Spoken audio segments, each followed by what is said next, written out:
Good afternoon, everybody. My name's Craig Halford. I'm here from the UK. I want to say this is my 28th time to Israel, and I apologize that my Hebrew is not that good, so this presentation will be in English. But in the 28 times I have come, it's great to come back and see so many friends, my business partners in Haifa. And the reason I'm here today is to talk about automation. And automation in my world is around software and terminal operating systems. This system starts with the basic planning of your terminals and ordering, so the pre-advised information, all the way through to planning, execution and control, so the movement of containers on a manual terminal as opposed to an automated terminal, and reporting. So the TOS really is like the brain of your operation, and this is the platform that we use for automation. This same TOS is being used at Haifa port today, and it's the same one that we have in every port in the world which runs our automation solutions. So to move forward and to give you an idea of what's outside of Israel, and to go to the latest in automation, which is in Rotterdam, 2 new terminals have been built on the Maasvlakte. This is the layout of it today. We have the old ones, the ECT Delta. This was around 2002, it began operation, and Euromax. This was the first fully automated container terminal of its kind, using automated stacking cranes and AGVs for the horizontal transport. This year, 2 new terminals have started, one being RWG on Maasvlakte 2, and the second one being APMT terminals with Maasvlakte 2. Navis runs, again, the same software in all 4 terminals as it does in Haifa port. RWG, and the numbers on the right-hand side, will give you some indications of the equipment they have. Automated equipment is very different as opposed to a manual terminal. The CapEx is a lot higher, but the operational costs are a lot lower. So RWG, they have 11 ship-to-shore cranes, 3 barge key cranes where they operate on a separate berth, 25 ASC blocks. And if you are new to automation, ASC stands for Automated Stacking Crane. These are your typical RMGs or RTGs you would see in the yard, but they require no people to operate them. They have 5 electric lift AGVs. Lift AGV is a new concept in the container world. An AGV is an automated guided vehicle, and I'll show you an example of that later on. And lastly, they have rail operations to connect to the Dutch hinterland, and there's 2 rail gantry cranes there as well. So this is the first one, which started this year. And the second one, which has just started as well, is APMT terminals at Maasvlakte 2.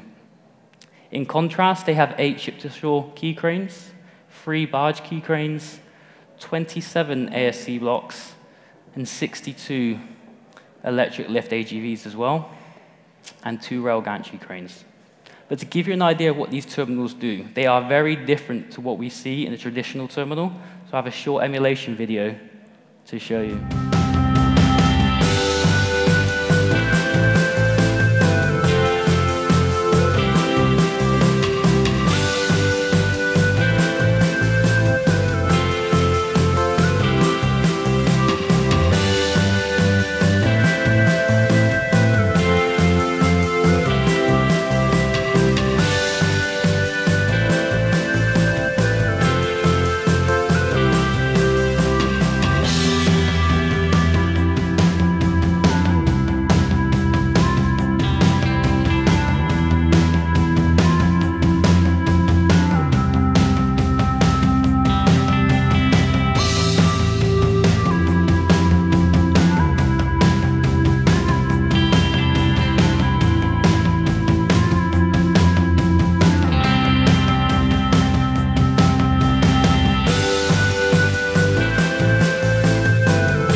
what do you think?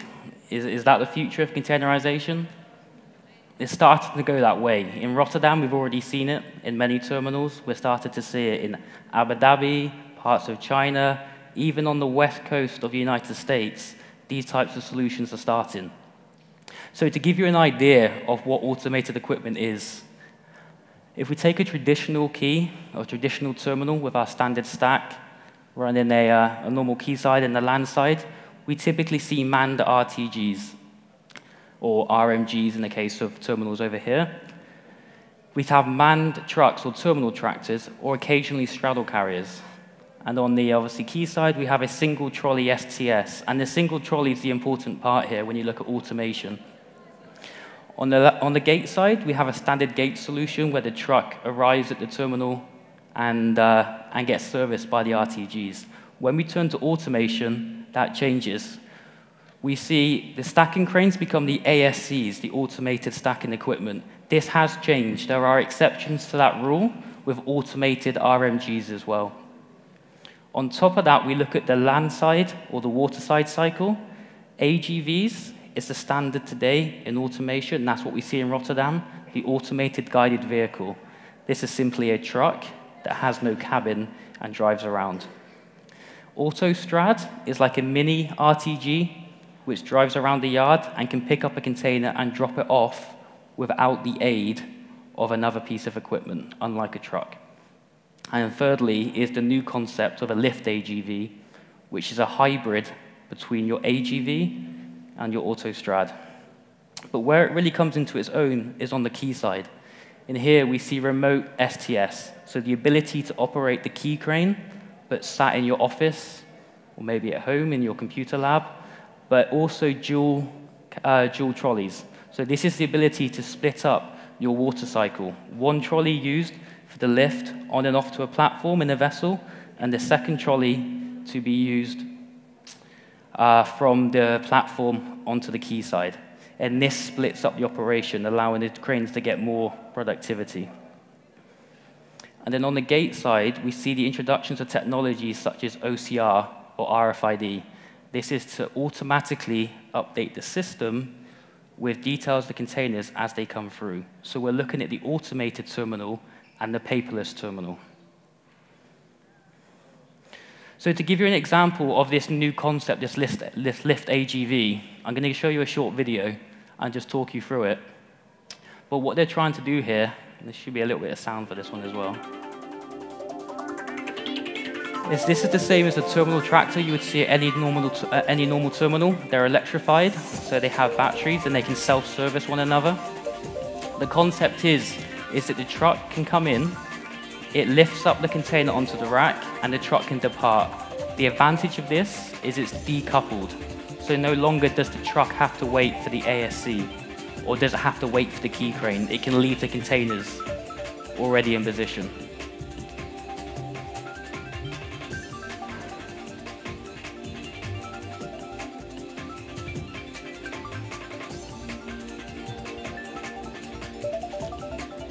And you'll notice as well with the video, and when you see these machines move, they're very slow.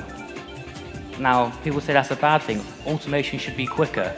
It's not about speed that drives automation. It's about consistency and reduced damages. Just because you can operate 5 moves an hour quicker doesn't mean you're going to save money.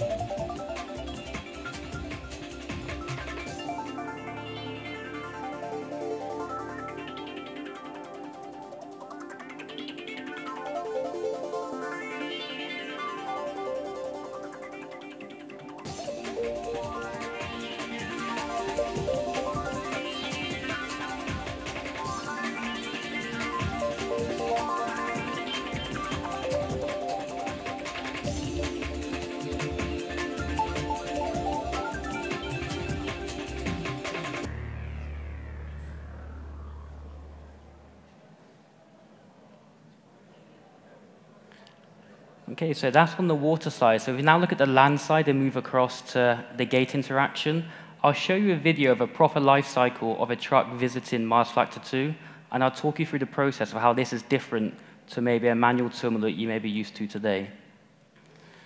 So in this video, By this time the operation started, there will be information sent to the terminal like pre-advised, bookings, appointments, and then the truck makes its way to the terminal. So what you'll see is this truck is here to pick up an import container. He first comes to the kiosk and he swipes his card. This is his driver access card, so we know which truck is at the terminal. Every time he comes to a point, this is an interaction with the terminal operating system. That's the software that Navis is, which records and plans the moves in the terminal. So at this point, we know the truck's there. We can start organizing the container ready for his collection. He comes to this portal. This is the OCR. This is cameras that are used to take pictures of the container for damage claims, but also to get the container number. And at the same point, there's no container there, so it's actually taking pictures of his license plate, so we know that truck's coming. He then gets to the next kiosk and he gets his ticket. This is the mission ticket to say where should he go.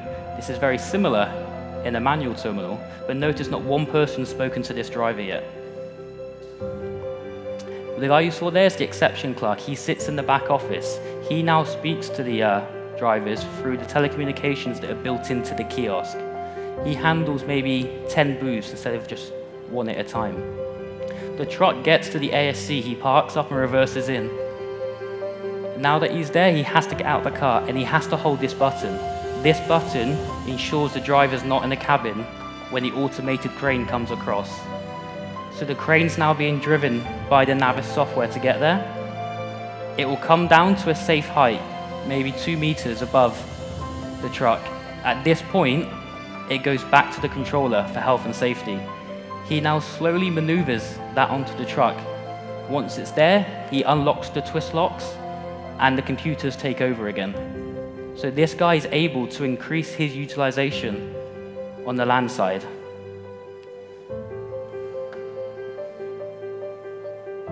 So the crane now has gone back to do other work. The truck will now leave the terminal, and as you'd expect, he's got to make sure he's got the right container. Now in an automated terminal, it's very hard to put the wrong container on the truck, but it can happen. And obviously he goes through the validation with the OCR to check the right containers associated to the right truck. The same guy is leaving the terminal. And lastly, there's no damages or there's pictures of the boxes, so if there's any damage claims in the future, it's there. So this is an example of the landside automation. And one thing I like to pick up at this point is that a lot of the time people say to me, but what do the people say? Why do the people not complain? And this is one of the STS operators from Mars Flight 2 who turned around and gave this quote. When he heard about the new terminals 3 years ago and that the cranes would be operated using joysticks, he thought, no way, this couldn't happen. But he says it's actually improved his working conditions, and it's a new change. It's a new way of thinking about operations. It's no longer dirty and out in the yard necessarily. That still will exist. That will not disappear. But he has actually seen the positives of this as well. So automation and why? I thought I'd bring this topic up. Now, is automation in Israel? Well, Israel is one of the leaders in technology and in building technology. Why is automation not here? Should it be here? And can it be here? Well, there are parts. We see it in Halford already. They've taken Navis, an automated solution to improve general processes. They're looking at other solutions around gate. Will other terminals that come and be built here, would they require automation? Here's some of the reasons. And the first one, which I always hear, is to reduce labor. I do not agree with this one.